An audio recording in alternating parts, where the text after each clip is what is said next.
think competition for me is just a way of life. It's all I've known.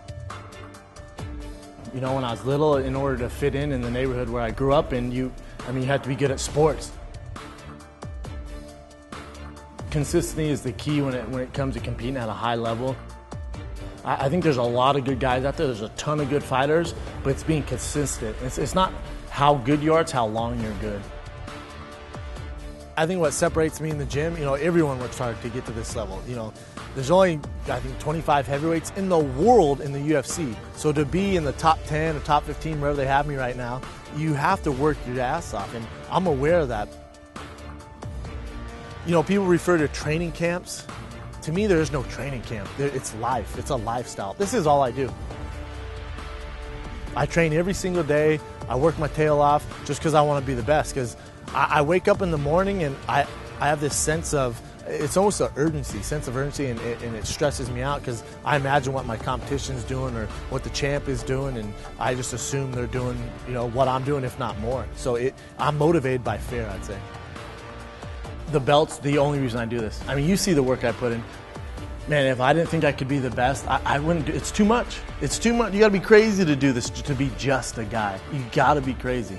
You gotta have a screw loose. Listen, man, I have a degree, I have a lot of friends, a lot of connections in high places. I could go do something else like this. That's not gonna happen. This is all I wanna do. This is all I'm focused on. It's all I care about. Brandon's the type of guy, is what you see is what you get with him. You know where he's at, you know where he stands. He's a guy that's very honest. He knows how to just make you feel like make you feel good. I'm just so glad that he's here because not only does he give to the gym as far as his athletic ability, but he also is just real good with all the guys here.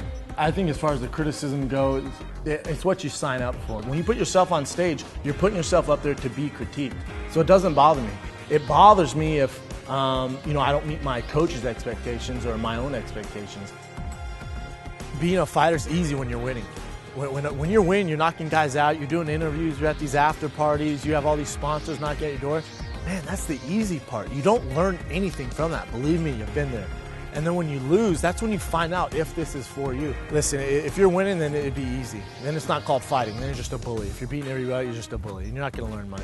So they say you learn the most from your losses, and it's cliche to say, but it's an absolute truth. It's tough to relay what I want people to know about me, but through just this, this one interview, I feel like even if there's haters out there, whatever, on Twitter or wherever they're at, or they don't like me, for me, I just feel like if I could literally just sit down and have a conversation with them, I guarantee you they'd be a fan. At least they would understand where I'm coming from. Cause it's just tough because all you do is see me on TV. I fight in the UFC, and all you do is see that. You don't see the aspect of my everyday life, and just, man, I'm a good guy. You won't meet anyone who hangs around me for a while who's not my friend, who I don't consider a friend. This is what Brendan does when he's not training, on his phone constantly, head glued on it like that. Yeah, right. It is glued on it.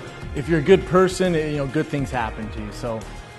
For me, it's the way I was raised, the way my dad, my mom taught me how to act. I don't treat anyone different, whether the UFC champion or it's Dana White or it's the guy at Starbucks making my drink. To me, it's all the same. Everyone's the same. So I just pride myself on being nice. And it goes a long ways, I think.